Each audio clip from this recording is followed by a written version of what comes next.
What is going on, guys? Welcome to your 10th XHTML tutorial. And in this tutorial, what I'm going to be talking about is how to resize an image. Because sometimes you just have images on your website that are just either they're probably way too big or maybe they're way too long width-wise. So sometimes we need to learn how to resize an image so they fit better on our website. So what I did before this tutorial is I went ahead and I took a huge image of this video game right here, Madden. What year is it? Madden 10. And I threw in my directory. So I didn't want to show you guys me doing that because it would just waste time. But this image is way larger than we need for our website. So we need to figure out a way to resize it and put it on our website. So first and foremost, what we want to do is actually get it on our website before we start shrinking stuff. So let's go ahead, and we know how to do that. Image. Let's go ahead and put our ending tag right now. And for the source, the name is madden1.jpg. So let's go ahead and save this and see how it looks. Oh, mama, this is like the biggest image ever. No one's ever going to be able to tell what that is. That's like a billboard size image right there. So we want to shrink it so it's like only 150 pixels tall. So in order to shrink that image, here's what we need to do. Not only does the image parameter, or excuse me, the image tag take an attribute called source, but it also takes another attribute called height, and we can set this equal to whatever number of pixels we want.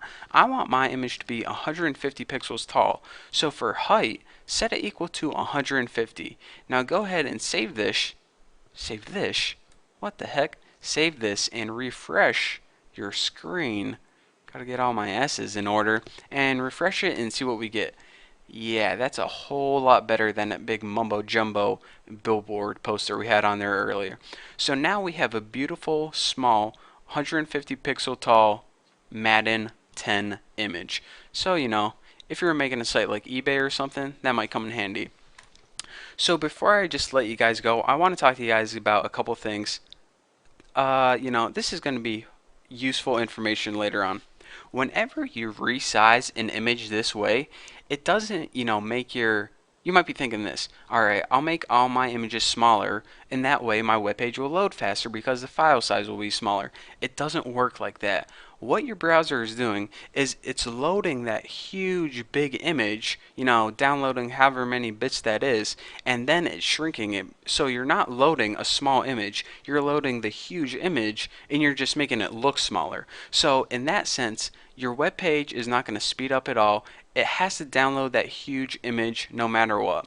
So it would be better if you wanted your web page to load faster if you went ahead into a program like Photoshop or something and actually took this image and shrunk it so the image size was smaller itself, and then you just posted that on your website. So in that way, that's what you should do.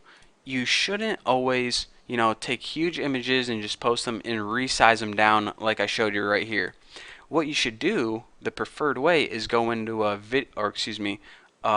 image editing program and make it a smaller file and then put it on your website. So that's a lot easier way. It saves your browser from doing any extra work. So you're saying, all right, Bucky, why the heck would you even teach me that if that's the preferred way to do so? Well, that way's helpful when you know you're going to be making an image, like maybe you're making a website with a logo.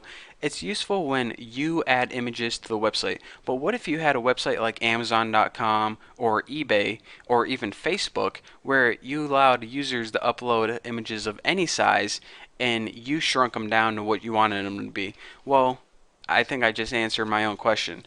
This is only useful whenever you're going to have a website like eBay where you can say, alright, upload any size image you want and I'm going to shrink them so they all fit nice and neat. That is when you would want to use something like that. But trust me, making websites like eBay and Amazon are a couple tutorials away from now. So anyways, that is the basics of resizing an image, when you should do it and when you shouldn't do it, and why it doesn't save you any loading time to do it this way. So anyways, thank you guys for watching, and the next tutorial will probably be talking a little more about images, maybe finishing them up. So anyways, practice adding some images to your website, and let me know how it goes. So thank you guys for watching, and I'll see you later.